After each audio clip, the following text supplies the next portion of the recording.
ಶಿಲೆ ಒಂದು ಪ್ರಕೃತಿಯಾಗಿದೆ. ಶಿಲ್ಪಿಯೊಬ್ಬ ಸಿಕ್ಕಿ ಅದು ವಿಗ್ರಹವಾಗಿ ಮಾರ್ಪಡುತ್ತೆ. ಅದು ಸಂಸ್ಕೃತಿ ಆಯಿತು. ಅಕ್ಕಿ ಪ್ರಕೃತಿ, ಅನ್ನ ಸಂಸ್ಕೃತಿ, ಕೈ ಪ್ರಕೃತಿ, ಚಿತ್ರ ಸಂಸ್ಕೃತಿ, ಕಾಲು ಪ್ರಕೃತಿ, ನೃತ್ಯ ಸಂಸ್ಕೃತಿ, ಮಗುವೊಂದು ಪ್ರಕೃತಿ. ಅದನ್ನು ಸುಸಂಸ್ಕೃತನನ್ನಾಗಿ ಮಾಡುವುದು ಶಿಕ್ಷಣ. ಇದು ಪದವಿಯಲ್ಲ. ಮನೆಯಲ್ಲಿ ಸಂಸ್ಕೃತಿ ಇಲ್ಲವಾದರೆ ಬೇರೆಡೆ ಸಿಗುವುದಾದರೆ ನಾವು ನಡೆದಂತೆ ಮಕ್ಕಳು ನಡೆಯುತ್ತಾರೆ, ವಿನಾ ಹೇಳಿದಂತೆ ಬರೆದಂತೆ ನಡೆಯುವುದಿಲ್ಲ ಎಂಬ ಮಾತನ್ನು ನೆನಪಿಟ್ಟುಕೊಳ್ಳಿ ಎಂದು ಕರ್ಜಗಿ ಕಿವಿಮಾತು ನುಡಿದಿದ್ದಾರೆ.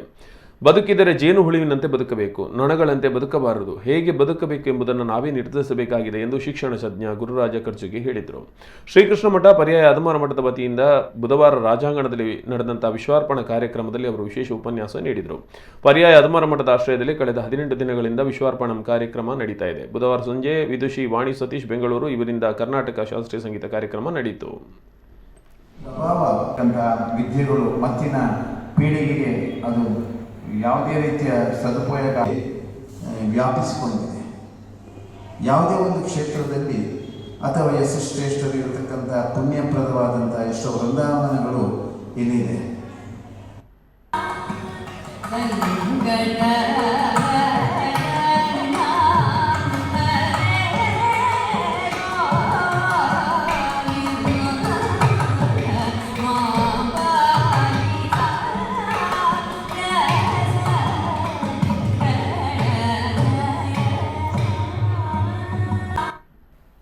ಮೂರನೇ ಯತಿಯಾಗಿರತಕ್ಕಂಥ ಶ್ರೀ ವಿಶ್ವಪ್ರಿಯ ತೀರ್ಥ ಸ್ವಾಮೀಜಿಯವರ ಪಾದಕಮಲಕ್ಕೆ, ಶ್ರೀಪಾದರ ಪಾದಕಮಲಕ್ಕೆ ಶರಣಾರ್ಥಿಯನ್ನು ಸಮರ್ಪಿಸಿಕೊಂಡು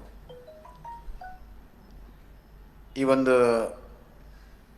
ಅದಮಾರು ಮಠದ ಈ ಪೀಠದಲ್ಲಿ ಪಾರಂಪರಿಕವಾಗಿ ವಿರಾಜಿಸಿಕೊಂಡು ತಮ್ಮ ತಪಸ್ಸು ಮತ್ತು ತಮ್ಮ ವಿಶೇಷವಾದ ಸಮಾಜದ ಮೇಲೆ ಶ್ರೀಕೃಷ್ಣನ ಸಂದೇಶವನ್ನು ಅವಿರತವಾಗಿ ಸಮಾಜಕ್ಕೆ ಕೊಟ್ಟಂಥ ಎಲ್ಲ ಯತಿ ಪರಂಪರೆಯನ್ನು ಸ್ಮರಿಸಿಕೊಂಡು ಈ ಕಾರ್ಯಕ್ರಮಕ್ಕೆ ಪೂಜ್ಯರು, ನಮಗೆಲ್ಲ ಆದರಣೀಯರಾಗಿರ್ತಕ್ಕಂಥ ವಿಶ್ವಪ್ರಿಯ ಸ್ವಾಮೀಜಿಯವರು ವಿಶ್ವಾರ್ಪಣಂ ಅನ್ನುವಂಥ ಒಂದು ಪದವನ್ನು ಇಲ್ಲಿ ಬಹಳಷ್ಟು ಸಮರ್ಪಕವಾಗಿ ಉಲ್ಲೇಖ ಮಾಡಿದ್ದಾರೆ.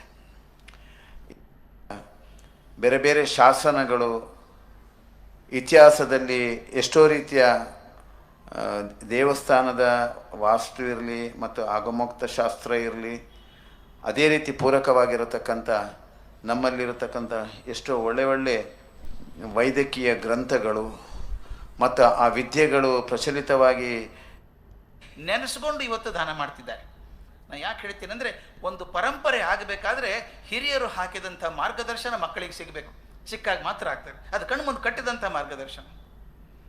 ಇನ್ನೊಂದು ಬಹಳ ಮುಖ್ಯ, ನಾವು ಹಿರಿಯರು ಮಾಡಬೇಕಾದದ್ದು. ಮೊದಲು ಹಿರಿಯರು ಹೇಳ್ತೀನಿ, ಆಮೇಲೆ ಕಿರಿಯರು ಹೇಳೋಣ. ಬರೀ ನಾವು ಬೇರೆ ಬಗ್ಗೆ ಮಾತಾಡ್ತಾ ಇದ್ದಾರೆ, ಚಿಗುರಿನ ಬಗ್ಗೆ ಏನು ಮೆಚ್ಚುಗೆ ತೋರಿಸುವಂಥದ್ದು, ಒಬ್ಬೊಬ್ಬರನ್ನ ಸ್ಫೂರ್ತಿ ಕೊಡುವಂಥದ್ದು, ಉತ್ತೇಜನ ಕೊಡುವಂಥದ್ದನ್ನು ನಾವು ಮಾಡಬೇಕಾಗತ್ತೆ. ಈಗ ಅಂದ್ರೆ ಸರ್, ದಯವಿಟ್ಟು ಆ ಮನುಷ್ಯ 6 ತಿಂಗಳಿಂದ ಬರ್ತಾ ಇದ್ದಾನೆ, ದಿನಾಲೂ ಬರ್ತಾನೆ.